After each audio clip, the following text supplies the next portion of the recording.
I got poisoned by my old job. Called in my dad, outed them for illegal practices, caused my two brothers that worked with me to quit with me, and plunged their store down their ranking lists. Now I warn everyone not to buy anything from there.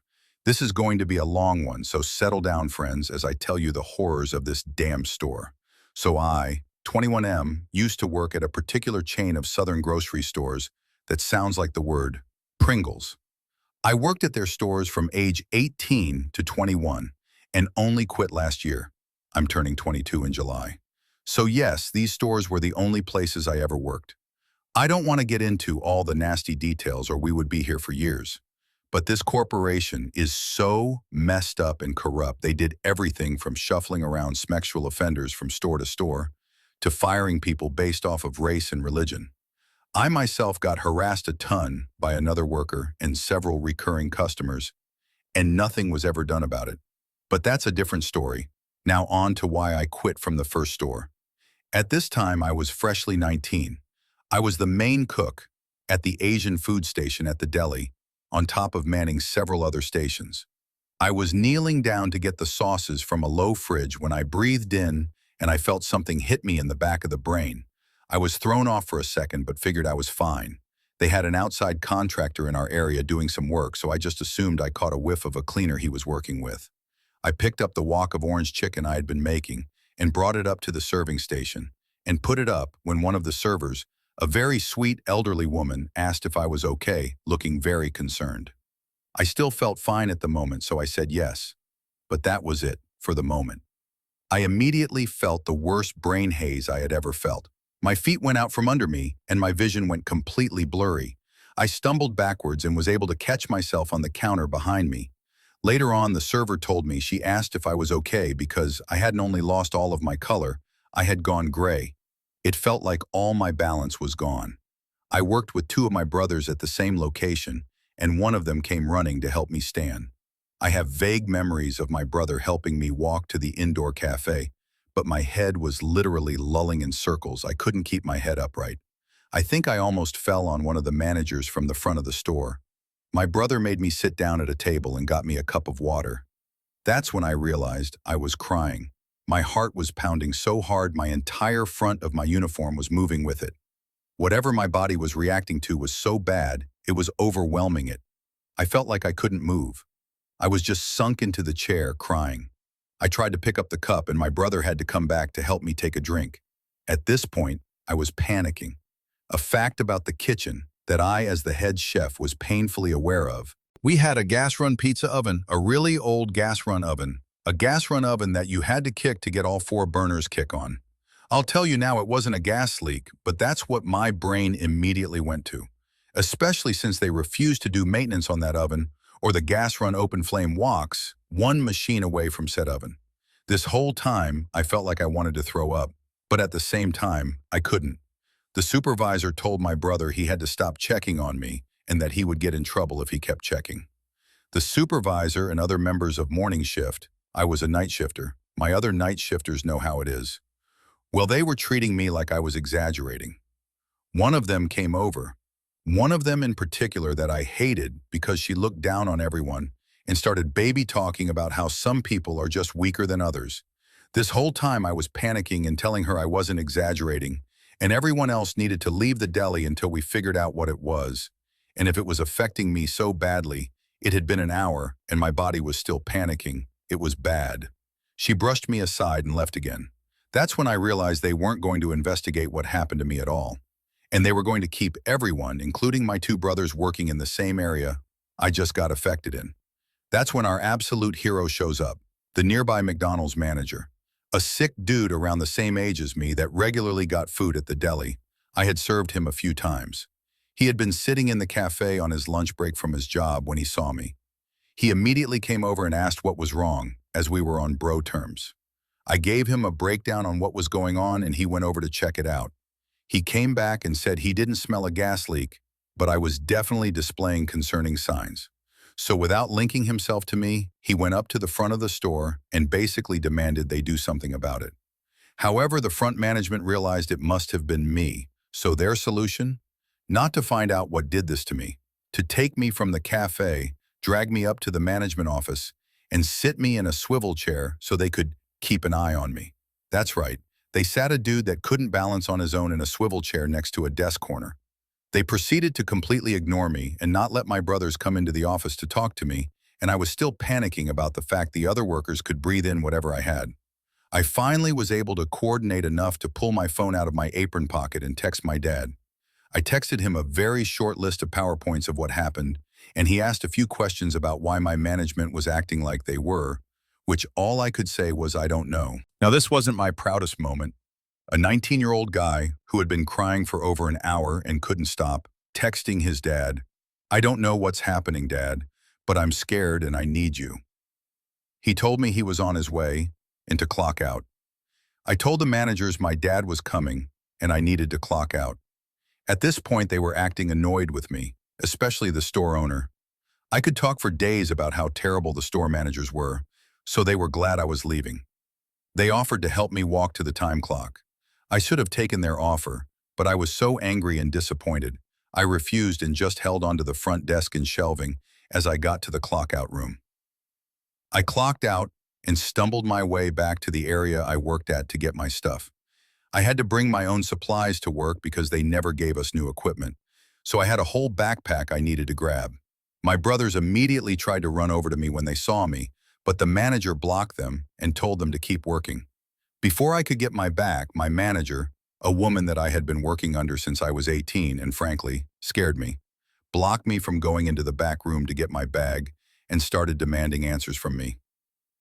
Once again, this is not a proud moment. I have a medical condition that made me stop growing at 14, so I am pretty easily intimidated. She was taller and stronger than me, and I still felt completely vulnerable. All of my senses were still shot, and my body was still in panic mode. I tried to answer her questions, but I was just mumbling and stumbling over my own words. That's when I saw him. My dad. My dad is a 5'6" man who worked as a jack-of-all-tradesman for most of my childhood. I'm talking plumber, electrician, groundskeeper, roofer, builder. At this time, he was working as a contractor, so he quite literally was building and modifying higher-class houses in the mountains. He came storming in his contracting gear, with a bandana wrapped around his head. That's when I knew I was going to be okay. My brothers talked about it later, but if anyone knew anything about my dad, if he had that bandana on, he was going after someone, and they were royally screwed. He walked up and immediately crossed his arms, demanding to know what happened to his kid. Once again, not a proud moment, but I moved to hide behind him. My manager was caught off guard for a moment, but recovered and started telling my dad I had just overreacted to a cleaner the contractor was using. At that time, I had figured it must have been something the contractor was using, but I didn't know for sure. So the fact they knew what had done this to me and didn't feel the need to tell me made me mad. But it pissed my dad off. He demanded to talk to the contractor. If you've ever heard a 49-year-old man get mad, you can imagine the tension in his voice. He didn't yell. He never yells. But when he gets serious, the tension in his voice is genuinely terrifying. The contractor they hired came over. That's when my dad's expertise clicked in. My dad, the contractor, in other words. The guy that knew all the local laws around contracted labor.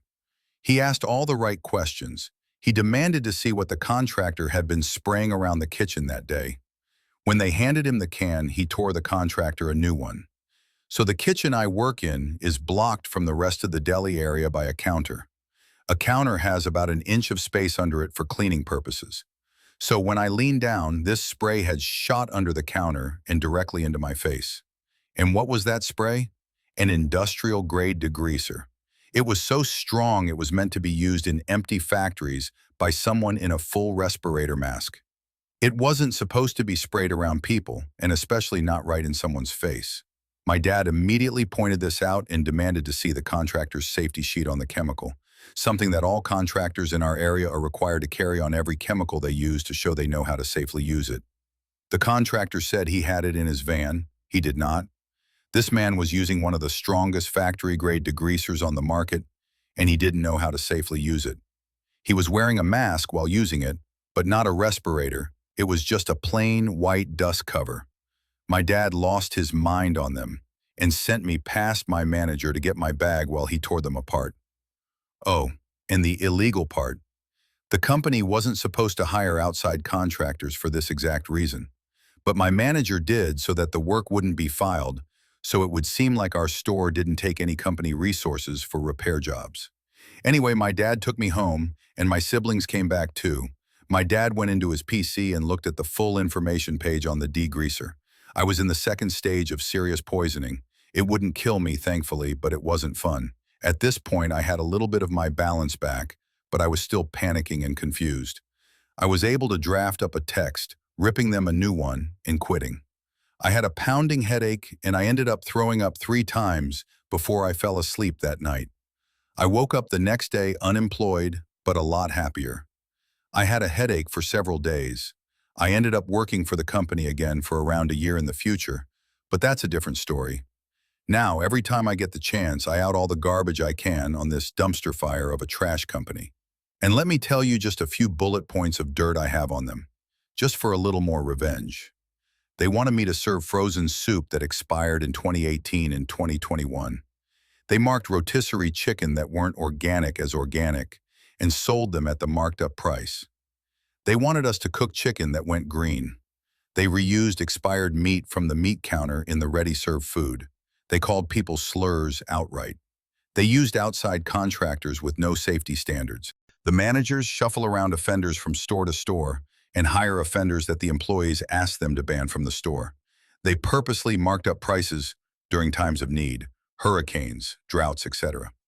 They have entire teams whose only job is to take down posts about them online because they're that terrible. They called the police on a homeless man trying to stay in the warm during a below-freezing day. He wasn't bothering a soul. They didn't update the equipment, leading to several injuries. 2 of my coworkers lost large parts of their fingers. They delayed training until the last moments, leading to my training being 167 days overdue when I did it. They didn't fire an employee that slashed 2 other employees' tires and was known as a stalker. She followed someone all the way to their house. They had a food safety grade, a sign-up from 2019.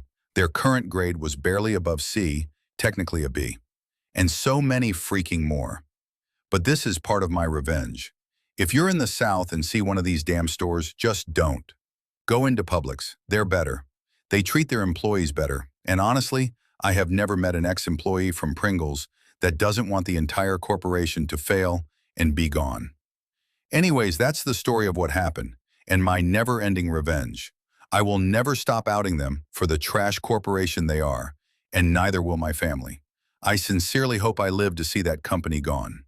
Revenge forever. Sincerely, a man that hates that corporation with his entire being. Brought in an outside contractor, which was illegal. Poisoned me with industrial-grade degreaser that's not supposed to be used around humans, and dealt with it terribly.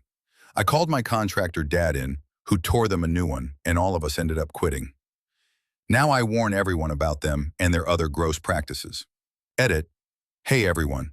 Think it's important you guys know I got a job, and they are aware of my medical issues, disabilities, and are wanting to accommodate my needs. Thank you to everyone for the kind words and support, and here's to a hopefully much better work future.